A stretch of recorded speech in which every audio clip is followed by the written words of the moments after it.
Everybody, welcome to your 4 to 5. I'm Eric Chilton alongside Lauren Coleman and Stacey Spivey. Hi, everybody. Welcome to the 4 to 5 on WFNY News 2, Fire Stick, Roku, and we're also on the WFNY News 2 app. We're going to begin with some breaking news. A new report on a plane crash in Davidson County shows witnesses saw one of the engines failing before the crash. The National Transportation Safety Board says one of the witnesses who flew for a major airline reported that the right engine was spewing some dense white smoke during takeoff. Witnesses say as the plane continued to climb, the landing gear retracted, the right engine quit, and the propeller stopped. They were able to see the plane stall before disappearing behind the terrain. Video taken from a truck close to the crash shows the airplane in a very slight nose-up attitude immediately before crashing with the tractor trailer. The pilot died at the scene and the truck driver was okay. The wreckage was further recovered for further examination. Now to a major North Carolina COVID milestone. Just 2 years ago, we detected the first coronavirus case in our state. Governor Roy Cooper addressed millions of people, informing us on a person from Wake County exposed to the virus while traveling to Washington state. Our state lab has been testing for the new coronavirus, and today we have confirmed our first presumptive positive results for the new coronavirus in North Carolina. Well, little did we know that our world was going to change forever. I remember a lot of people thinking that, oh, it'll just last 2 weeks and then everything will go back to normal, but obviously that was not the case. I remember that weekend, I think it was the St. Patrick's Day weekend. It was. It was like the last time that everything in my life, at least, was just normal. It's funny because I take a beach trip with a group of my buddies and we go every year around the same time, and it was that weekend. So we're driving down and I hear, oh, the ACC tournament's not going to have fans. And I thought, oh, well, that's unusual. And by the time I got to the coast, they said no ACC tournament. And we all knew, we said, what is going on here? And so we were there until Sunday, and that's when they were shutting everything down. Yeah, I remember in the beginning, everybody was like, what is this? Should we be worried? They shut the NBA down, and we're like, okay. That's weird. Now it's real. Then the schools were closed like indefinitely, and I remember just feeling scared. It was like this invisible monster around us, even though now it's still the same thing, but we know so much more about the virus, so I'm not really as scared anymore. It seems like everybody's kind of, I remember thinking eased up a bit. 3-4 months and we'll be okay, not 2 years. All the festivals kept getting pushed to Right. the fall. They're like, oh, we'll do it in the fall, we'll do it in the fall. And just not knowing what was going to happen. That was the scariest thing for me. We didn't know if it was going to be safe to go back out, if there was ever going to be a vaccine. I remember I literally cried on TV because I did not know when I was going to see my family next. My family, I'm very close to them, so it really hit hard for a lot of people. True. Yeah, we've come a long way, guys. We have. That's for sure.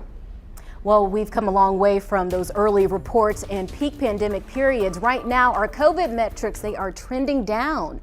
The state's percent positive hit a nice milestone today, 4.9%. It's just a hair under the state's goal of 5%. This is significant because it's the first time the state has reported numbers under the red line since November 24th, before the Omicron variant spread rapidly across the country. Just 5 weeks ago, our percent was 29%. Our numbers were at 29%. And then back then, 1 in every 3 tests was coming back positive. Right now, it's 1 in every 20. So that is a major improvement, folks. Well, we are all grateful for the steady decline in COVID cases across our state, but those that are perhaps the most pleased are the ones who battled the virus from the front lines. I'm talking about the doctors, the first responders, and the nurses. These people were pushed to the limits and are still navigating the pandemic. Today, we spoke with one nurse from Lamont Health, reflecting her most tense moments. It was working in the elements, okay? Screening people, it was 90 degrees, wearing a hot blue gown, having all of our PPE on, protecting ourselves. And also people were in the community they were scared. Okay, so we try our best to comfort and listen to many. And we also try to make sure that each community, each culture understood the importance of COVID-19. I actually saw a post today from a girl I went to high school with who is a doctor, and she just was just a long post about how she's just exhausted. I guess you know, we think about it and we're like seeing these numbers, how they're getting better, which is great news. But doctors and nurses, they're still at the forefront of this. They're fighting this every single day and seeing patients go through this. So even though we have come a long way, there's still work to be done. Absolutely. We got to do our part still, even as these restrictions start to, get lifted, in our schools and our communities. You really have to do what's best for you and your family and for your neighbors as well. I know we're kind of sick of this. We want to get over it, but to get over it, we have to do the saying we've been saying for 2 years. We have to do it together. I remember in the beginning, one of the first things I thought about, because some of my relatives are in the healthcare field. So I remember thinking, can you imagine being doctors and nurses then when you really didn't know exactly what was going on and you had to be front and center with this thing every single day, and every day you could get it and you don't know how you're going to react if you did get it. Yeah, one of my friends is a nurse. She's a travel nurse, and she would say sometimes she would just go home and just wake up in a panic because you don't know if you're bringing that disease home. And her seeing patients literally gasping for air on a ventilator, she said all she could think in her mind was her own family and making sure that they were okay while she was, halfway across the country protecting others. Yeah, thank goodness though, we do have a vaccine now that's available to everybody, and a booster. So things are looking up. Yeah, hopefully very soon we could say we're done with this. That would be nice. We're close. I think we're getting close. I think so We'll see. too. Yep, fingers crossed here. All right, let's talk about our forecast. We'll change gears here, and what's going to happen with us in the short term, and then when you look at the long term, it's a whole different ballgame. But these temperatures are awesome. People are outside. In fact, I was getting emails and even text messages from people going, this is incredible. By the way, the movement that you see here, that's not rain, that would be the wind flow. So winds are coming in out of the northwest. But when you look at these temperatures, 80 in Asheboro, 78 Greensboro, 81 in Lexington, and we did hit 80 at the airport. The record high today was 82, so close to that. Yeah, that's how warm it is, close to record high. Look at this, talk about a change. How about from 80 today to 55 for tomorrow? Yep, here we go again. Don't put the jackets up. 38 for the overnight low, partly cloudy skies. We've got variable clouds for your Friday, and that cooler high temperature of 55 degrees.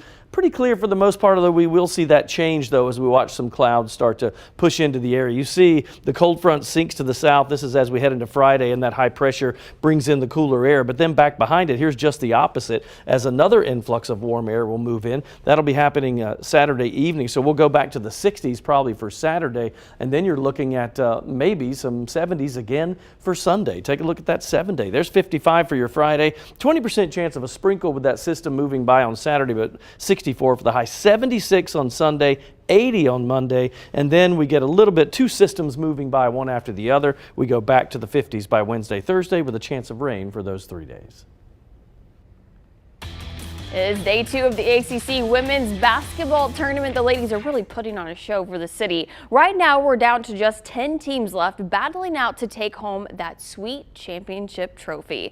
Our Jalen Gilkey is covering all the action happening here in Greensboro at the Coliseum. And Jalen, you've really got the best job of the afternoon. You're absolutely right, Stacey. But day 2 of the women's ACC tournament is already in motion. And in game 1, Virginia Tech, they handled Clemson with ease. However, game 2 featured a very special touch from the Triad, as the Hugh M. Cummings High School pep band was chosen to replace Boston College's band, who was unable to attend.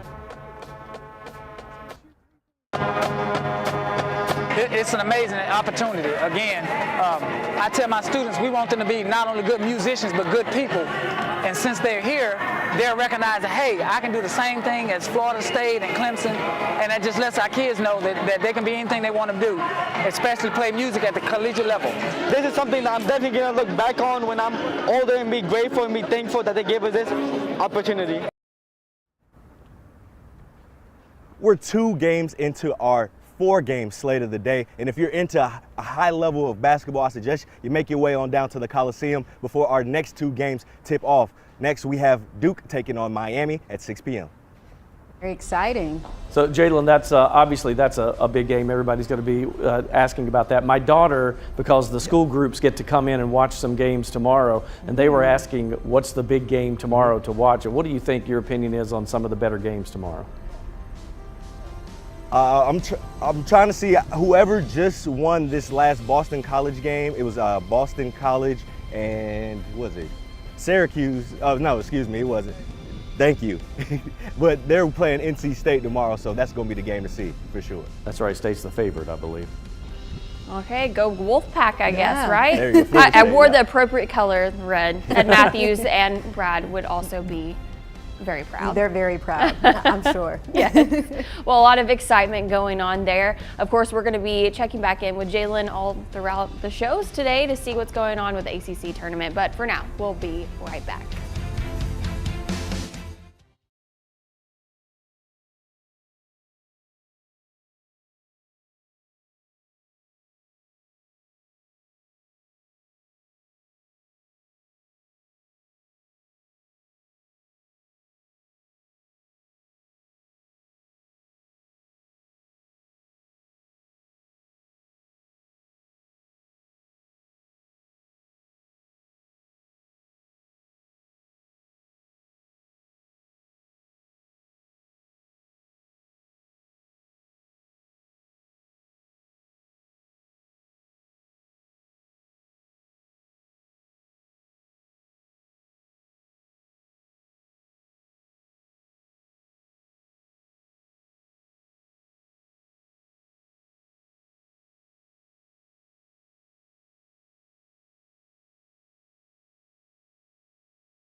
Ice cream. It's one of the most popular summer treats, especially the kind you can find on an ice cream truck. But what if you want a taste of that summer goodness any time of the year? A Navy veteran and NC&T alum is making that possible with the expansion of her business, Coolin' Out Ice Cream. Fresh popcorn, candy, and slushies. Just some of the great treats you can find at the Grand 18 Movie Theater in Greensboro.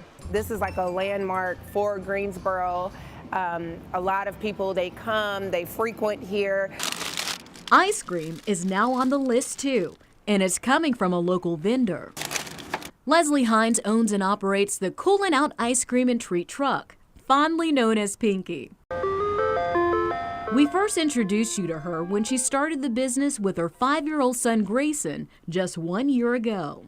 Everybody loves ice cream. Like, who doesn't like ice cream? And there's so many different sweet treats, you know, available on the ice cream truck.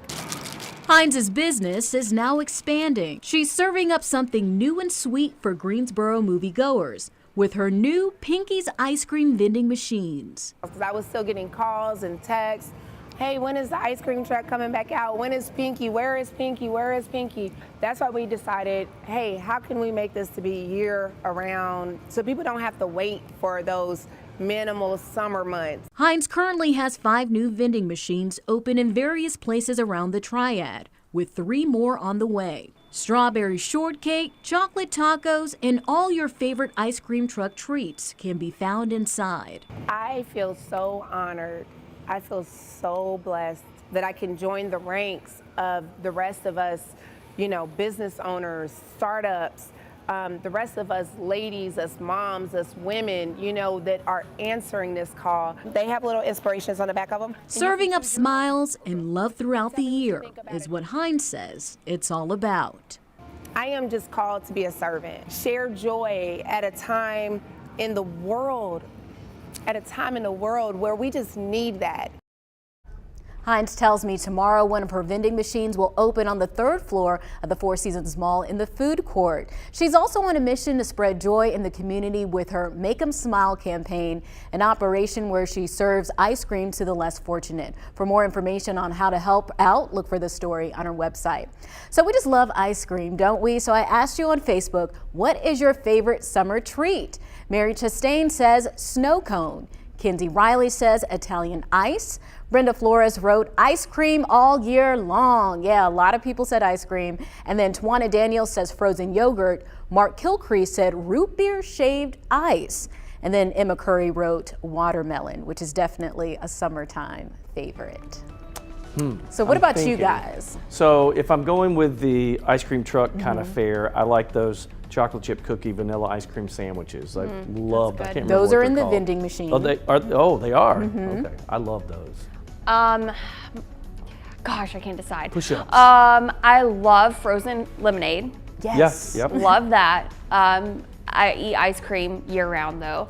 And then snow cones. I mean, that's just a summer classic. That's a staple. Yeah. Lauren? What about you, Lauren? I couldn't think of a favorite because I love, you know, all those treats, and I definitely am someone who eats ice cream throughout the year, but I do like a nice root beer float. Okay. Oh, yeah, Those are that's pretty good. good. I was one time when I was in high school, I had 4 root beer floats in one sitting. No, you did. Yes, my I gosh, did your promise you stomach I hurt? did. It you did get it when I sick? stood up. I was like, ooh. I was like, why did I do that? But it was bottomless root beer float. Oh so my gosh. I do like one of those. But this vending machine is so awesome because you know some of those ice creams you can't find in like the store. That's right. So Yeah. it's exciting. You can go watch a movie, or she even has some of them in community centers at certain apartment complexes. So the kids can come out all year long and get some ice cream instead of having to wait until the summer. You know, I have to go back to, there's just a standard popsicles I love. And I Yes. found those Yeah, Jolly they're Rancher cute. popsicles are so good because they're like sour. There's one that's like a sour apple Jolly Rancher popsicle, and I love that. Yeah. Or the red, white, and blue one, that Yeah, the rocket Bomb one, Pops. that's like a classic. They're so good. But hey, I mean, I'm just like so amazed by this lady. I mean, to go Yeah. from having this ice cream truck to now having this vending machine inside a movie theater. She is doing incredible things, and we should all be proud of the progress she's made. Absolutely, and it's Women's History Month. So she's showing that women are strong, and you know, they can be strong in business Girl too. power. I'll applaud. We'll be right back.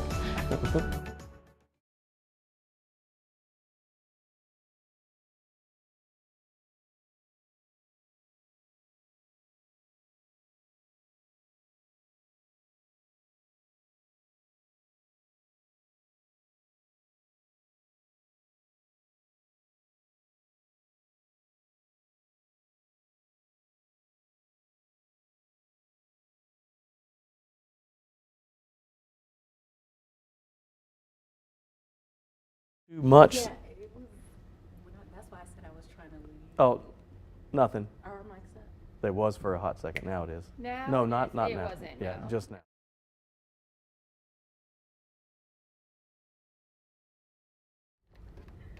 It's up now. Oh no, I can just basically make it a 7-day forecast. So yeah, that's fine. All right, and is that? Oh, I'm in the ham. Okay.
We've all had times when we've lost our temper because, let's be honest, sometimes folks, family, neighbors just take you there, right? Feeling angry is normal, but as Coach Lamont says, it's what you do in those moments that matters the most. There once was a little boy who had a very bad temper. His father decided to hand him a bag of nails and instructed him every time he lost his temper to hammer a nail into a fence. The first day, the boy hammered 37 nails. Now gradually he began to control his temper and the number of nails decreased. Finally, the day came when the boy didn't lose his temper at all. Sharing this news with his father, he was then instructed to remove a nail from the fence for each day he kept his temper under control. Eventually, the fence was freed from every nail he originally hammered. Though the nails were gone, the holes were present. See, my friend, anger leaves a hole in the soul of those we love. When you say things in anger, they leave scars that will forever be remembered. This is Coach Lamont. Make today your best you day. I'll see you tomorrow. All right, changing gears now and talk about pretty good forecast. Cannot believe the temperatures we're having. Partly cloudy skies, not bad out there. In fact, you're looking at temperatures, we should be in the upper 50s, right? Close to 60. We were at 80 degrees today. Record high was 82, so we were pretty close to that. We will see big changes, though, coming up in our forecast. If you look at the 7-day, can you imagine this, from 80 to 55 in 24 hours? That's what will happen with our high temperature from today to tomorrow. It'll be 38 degrees by tomorrow morning with a high of 55 on Friday. Then we'll build back in a little bit. Sprinkle possible on Saturday, probably not a great chance. 64, but sunny on Sunday, 76. That's your weekend day right there to get outside. Chance of rain comes in Monday, but we may see another 80-degree day, and then we'll start to cool it back down. Clouds will move in. We have a chance of rain, 40 to 30% Tuesday, Wednesday, and Thursday because of two different systems that'll be passing by, of course. Overnight lows by next week around 42 and 43, pretty mild with the cloud cover and the rain.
So listen to this. Thanks to new technology from Texas A&M, you may see something very different on those 18-wheelers that you see on the highways. They have managed to create big rigs that drive themselves to make deliveries. Kind of scary if you ask me, but I asked you on Facebook about this. Here's what you had to say. Lots of different opinions here. Elaine said, absolutely not. That is too dangerous. Rick Clark says, yeah, the data shows it's much safer than human drivers there.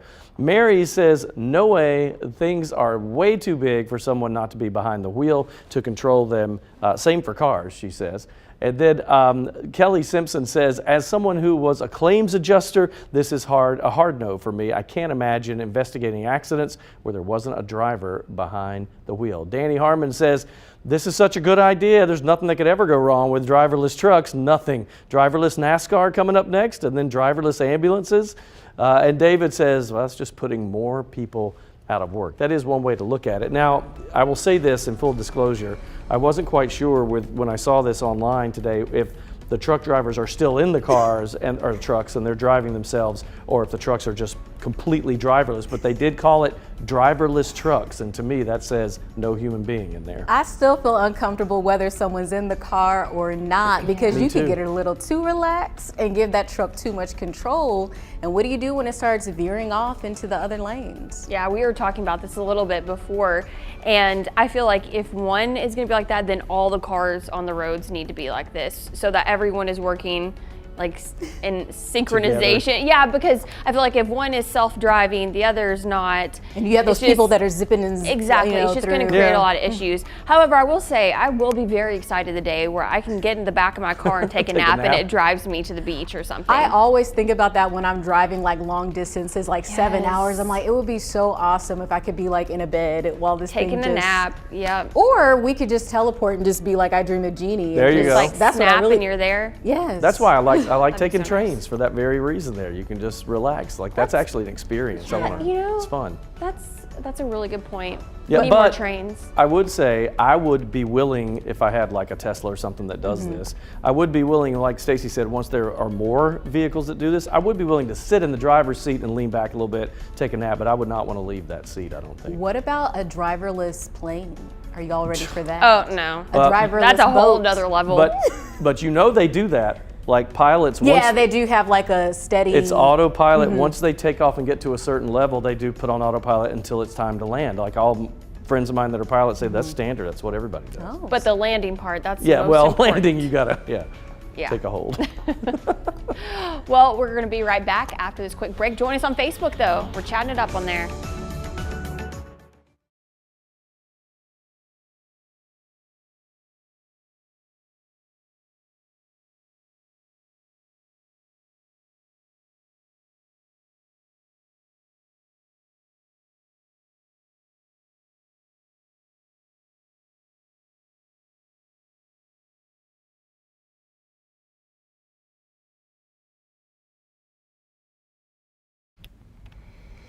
Hey, ice cold milk and an Oreo cookie, they forever go together like a classic combination.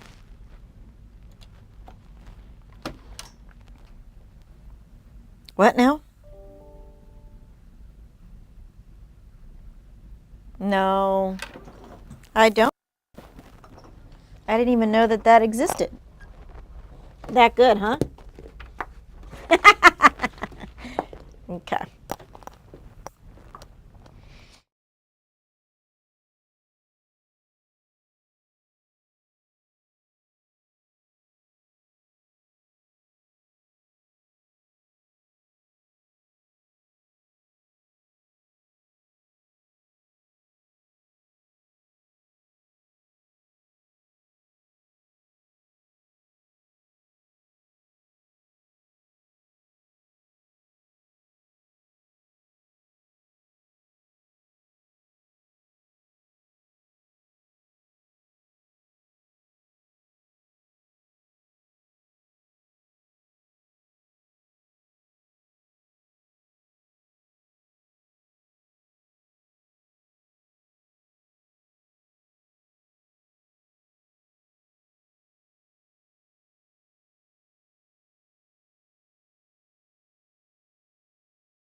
Hey, thanks for staying with us. We appreciate it. Eric, Stacy, and Lauren with you on this afternoon. Yeah, thanks for watching the 4 to 5 right here on WFMY News 2, Fire Stick, Roku, and the News 2 app for your TV, phone, or tablet. We're going to kick things off with your 4 to 5 roundup. A man faces a murder charge after Rockingham police arrested him.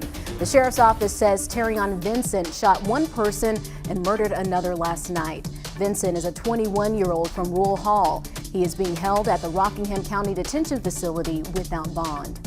A man is in jail after police say he killed 2 adults, seriously injuring a child.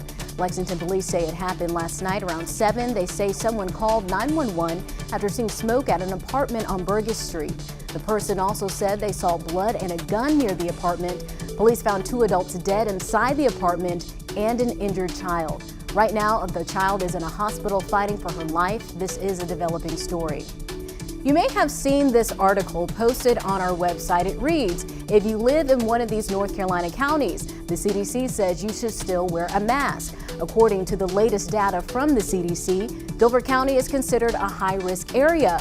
But in recent weeks, we've seen several cities lift their mask mandate. So what does this mean? Should you wear the mask or not? Today, we spoke with Dr. Christopher Uhl with Atrium Health Wake Forest Baptist. He says while the number of cases are coming down, you should use your best judgment when it comes to masking up, and says it is still the best line of defense for unvaccinated people and immunocompromised people. U.S. defense officials say Russia has committed about 90% of its pre-stage combat power inside Ukraine, with heavy shelling continuing in several major cities. The United Nations Human Rights Council says more than 1 million people have fled Ukraine in the week since the invasion began, and 1 million more are displaced internally. After a second round of peace talks between Russia and Ukrainian negotiators in Belarus, both sides said they reached an agreement to create safe civilian evacuation corridors. Amid the crisis in Ukraine, a spokesperson with Gas Buddy says expect the average gas price in the U.S. to reach $5 a gallon within the next couple of weeks in some cities. This got us thinking about ways to cut back and save. So I asked you on my Facebook page how this is going to change things for you. Will you start carpooling or maybe bike to work? Well, Susan says get the horse and buggies out. Phyllis writes, when you live out in the country, there is no option but consolidate your trips out of town. Can't walk to town, work, or ride a bicycle. Melita says, I only make necessary trips now, so it won't change. I guess I'm going to have to get some goats to keep the grass cut. Maggie may have to quit her second job, and there will be no change for Nancy. Tracy says, hurts my business as I am a real estate broker, hurts my family as we will not be able to travel to see our kids as often. And then it's not going to change anything for Joshua. Well, we've talked a lot about this on this show, about the affordable housing crisis. We've seen the homeless population grow as people struggle to pay for rent or mortgages. The organization Folks for Good Housing started a year and a half ago to address this problem and build affordable homes in Forsyth County. Founder Richard Angio has been working in affordable housing for more than 30 years. Half of his time was in equity. Now his mission is to put a roof over people's heads that they can actually afford. To be affordable and not stretched. The logic is basically that you spend less than 30% of your income on housing. When you look at the statistics for Winston-Salem, we have a ton of people that are paying more than 50% of their income towards housing. According to the city of Winston-Salem, there's a shortage of more than 16,000 affordable homes. That number is pre-pandemic, and Gino says this is fueling his organization to get construction underway. He says they've built one 48-unit complex on Kester Mill Road, which you're taking a look at right now. He also says he has multiple other shovel-ready properties, including at the Budget Inn location, which could house 74 units. What's happening is we have more and more apartment complexes are converting over to the larger rents, and it's displacing a good amount of our workforce who can't stay in the city just because they don't have a place to live in that sense. He says because people can't afford rent in the city, they're moving to places like Thomasville. He also tells me at many of the properties that he goes to look at, there are tent communities and people living in the woods. He's hoping to spark the start of change to get places built for those people to live.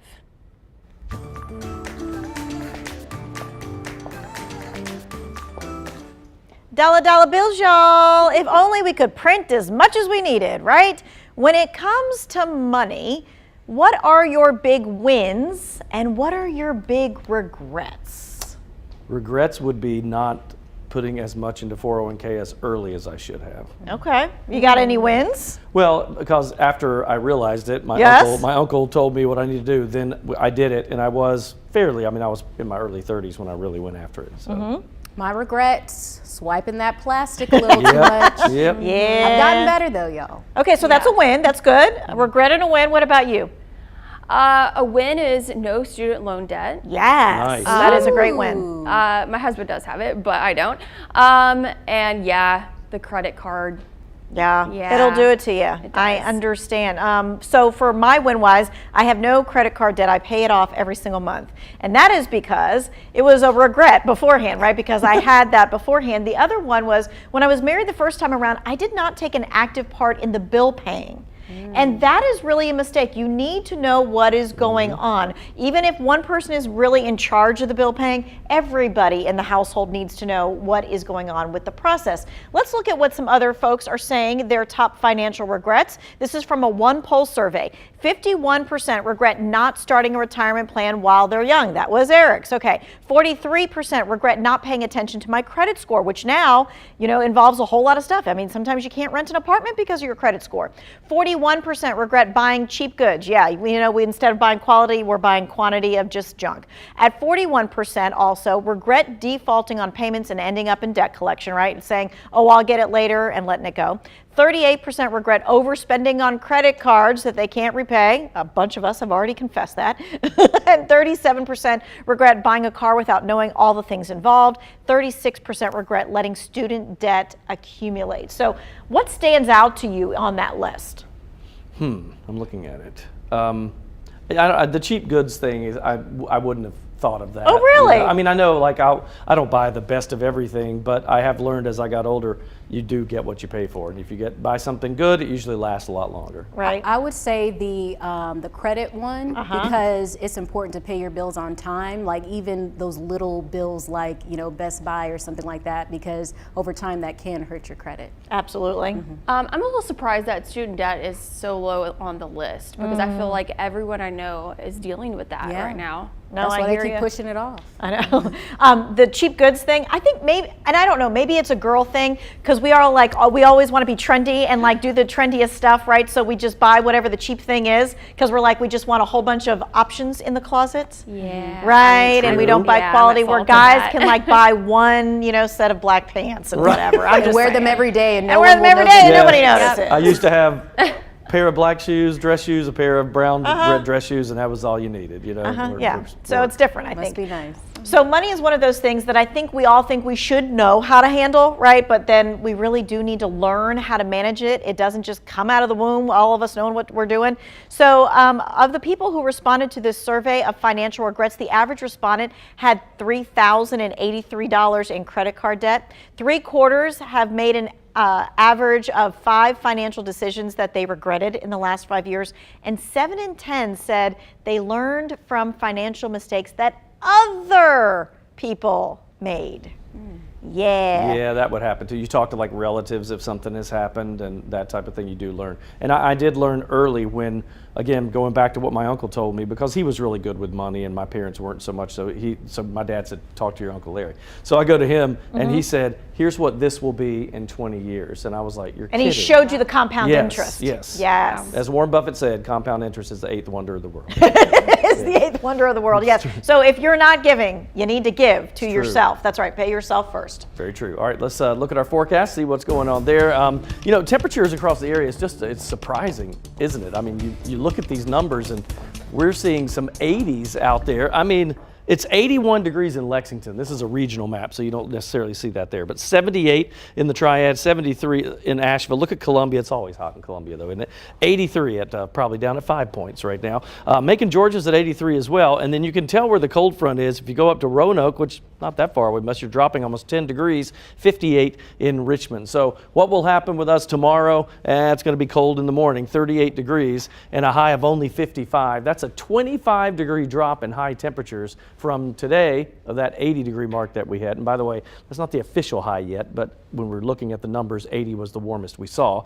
But 55 tomorrow. So big changes. Keep the jackets out. We're not finished yet, are we? Clear skies for the most part for now. And actually, we expect to see that, I would say, heading into tomorrow as well. The next system that we'll watch, so this high pressure brings in the cooler air. But notice just the opposite happens as we move into the weekend. This warm air lifts over the region, and then here comes another cold front. So we're going to be all over the place again for the next little bit. Let's look at our 7-day outlook with that 55 tomorrow, but then we start bringing it up, don't we? 64 on Saturday, maybe a sprinkle. Don't hold your breath on that one. 76 for Sunday. That's the best day of the weekend. Make your plans there. And then by Monday, we have a rain chance back in, although the high's at 80, and we go back to the 50s by Wednesday. Thursday, it's cloudy and a little unsettled for most of next week.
Social media, it's pretty much inescapable. From Facebook posts to trending topics to viral videos, the pull to engage online is always there. I know I've turned my notifications off to try to get a break from it all. Okay, that's And good. the social media app that we're about to talk about is my downfall now. It just sucks me in every single day, and I watch the most ridiculous things. Yeah, I mean, I'm addicted to it as well, but it's now being called into question for the impact that's having on its users. CBS News spoke with the state attorney general investigating the technology behind TikTok.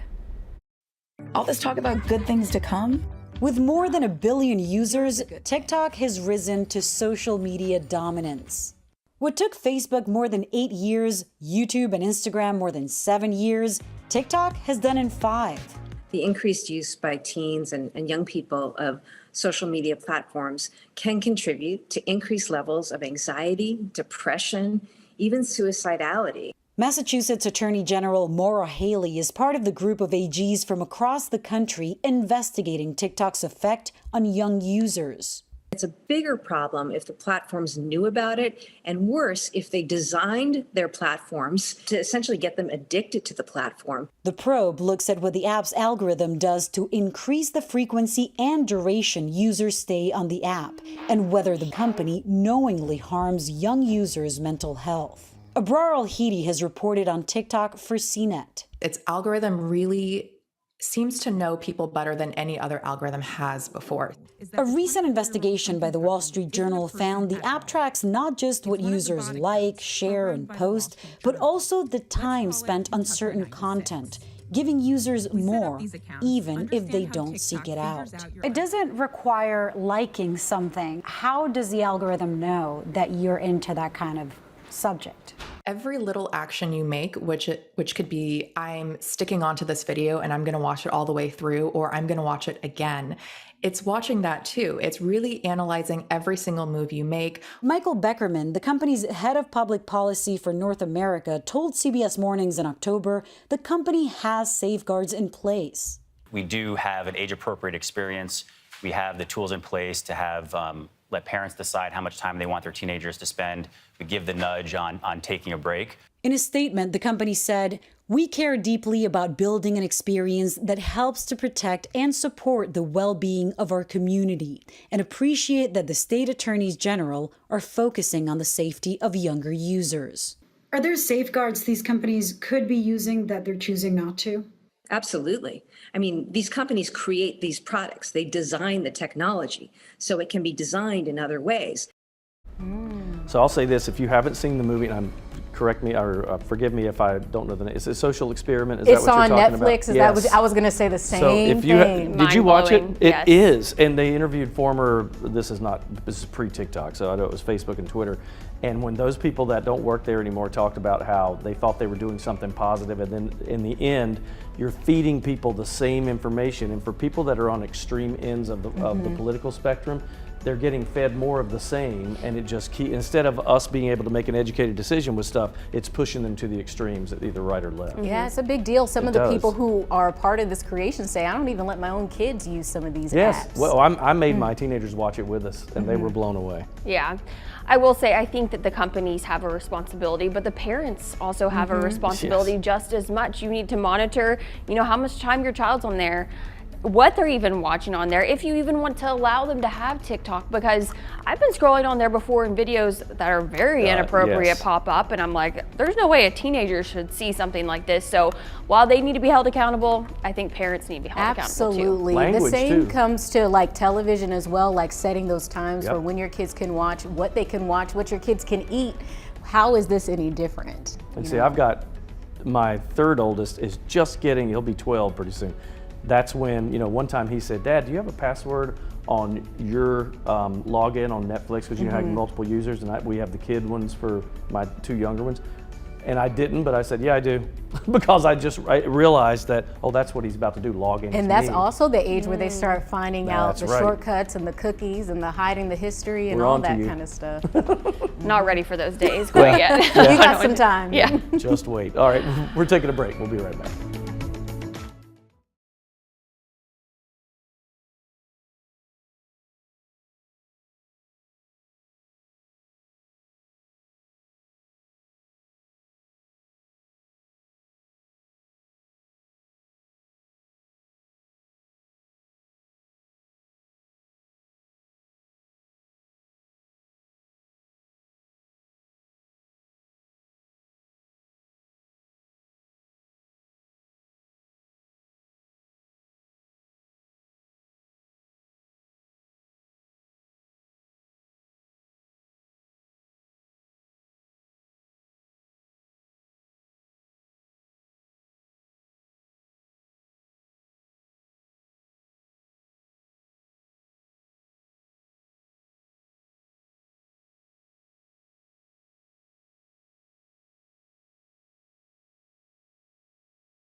we are so grateful for today's weather, right? Can I get an amen? Amen. Yes, That's amen. Right? It No was rain. so warm. It's like almost like spring outside. So I'm just so ready to get rid of the big coats, the boots. I'm all ready the for stuff. the sun to start rising later so I can Yeah, go now for that a part's nice time to walk. change. I'm just going to tell you 3 words. March is fickle, especially for this area. So just know. Yes. Okay. So that's good because many are wondering if today's nice forecast is the start of spring warm up in March. Let's bring in meteorologist Christian Morgan to verify. Well, the weather is warming up, so it's a question that we get all the time. Does kicking off March always mean that we get off to a warm start? So let's break down some of the numbers here. Not always, but yes, as we go into the month of March, it is easier for us to have these warmer temperatures. And take a look at what happens over the month of March. We've officially started what we call meteorological spring, which means we record keep for the month or for the season of spring, March, April, and May. Those are typically our transition periods from winter into summer. And as we start the month, our average high right now is 57 degrees. By the middle of the month, we're into the low 60s. And by the time we get into the 1st of April, our average high temperature has risen by about 10 degrees. And then it's off to the races after that.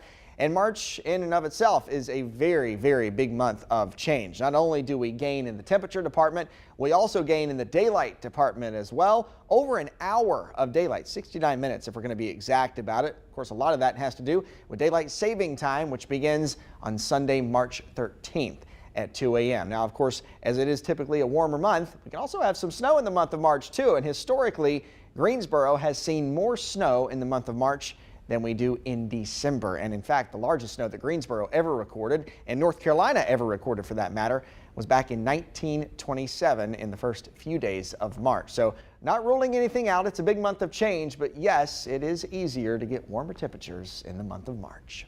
And we're just going to go ahead and rebuke that snow No in March. snow. We are No moving snow. forward to Notorious for spring. March snows here. In fact, when I would go talk to schools a lot with kids and they ask, what are the snowiest months? For us, it's January, February, March, December. Most people think it's January, December, February. March is 3rd. Okay, well, we'll just deal with it when it gets here, if it does. How about that? It's not going to get here. I'm speaking it into existence. You're We're gonna make making it it happen. happen. I will take that. And stay tuned too, because this week we've got temperatures 80 one day. This is 80 today, low 80s, and 55 for the high tomorrow. All right, my 2 cents is next.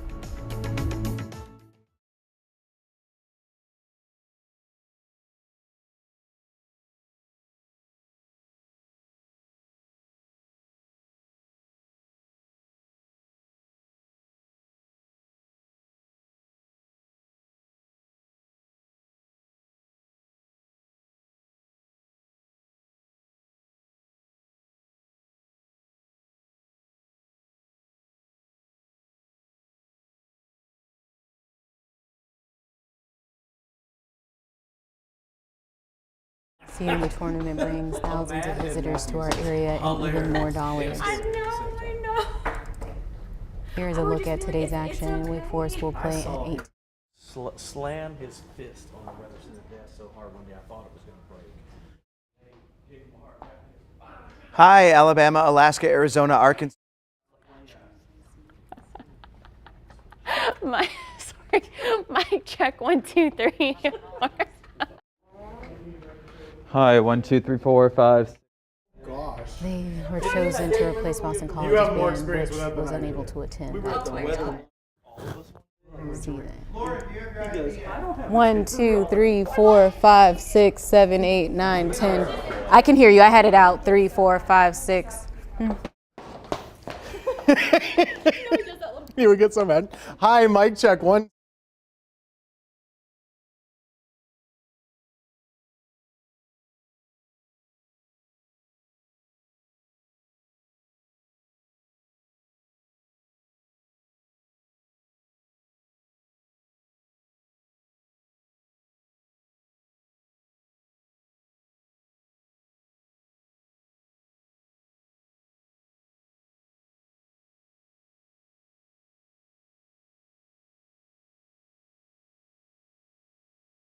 Three. It says we're live. Okay, mic check 1, 2, 3, 4, 5, 6, 7, 8, 9, 10. Mic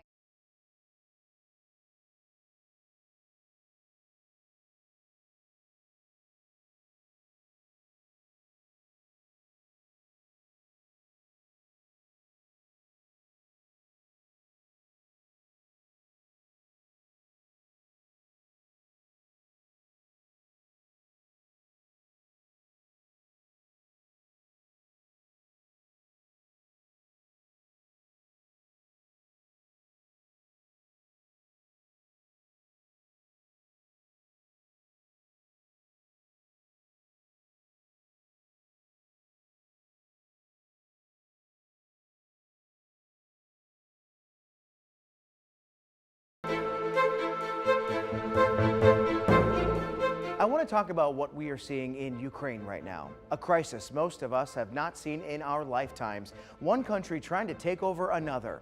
Some of the images are horrific. Bombs exploding into buildings, smoke rising from airstrikes, and tens of thousands fleeing their own country, not knowing if or when they'll return. One of the most sobering images I've seen over the past week. Everyday Ukrainians gathering in the street to make Molotov cocktails. The government encouraged them to make them as Russian forces close in. This brewery in Lviv ditched making beer to make Molotov cocktails instead. Could you imagine that happening here?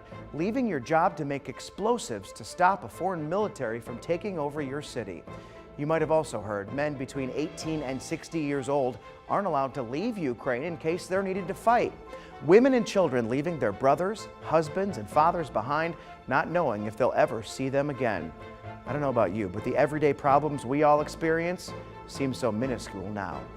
That's just my 2 cents. And you're 4 to 5. WFMY News 2 at 5 starts right now.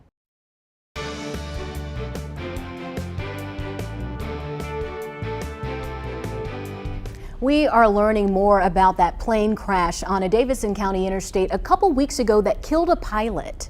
Federal investigators now say witnesses saw one of the engines failing before the crash. Yeah, one of those witnesses who worked for a major airline reported that the right engine was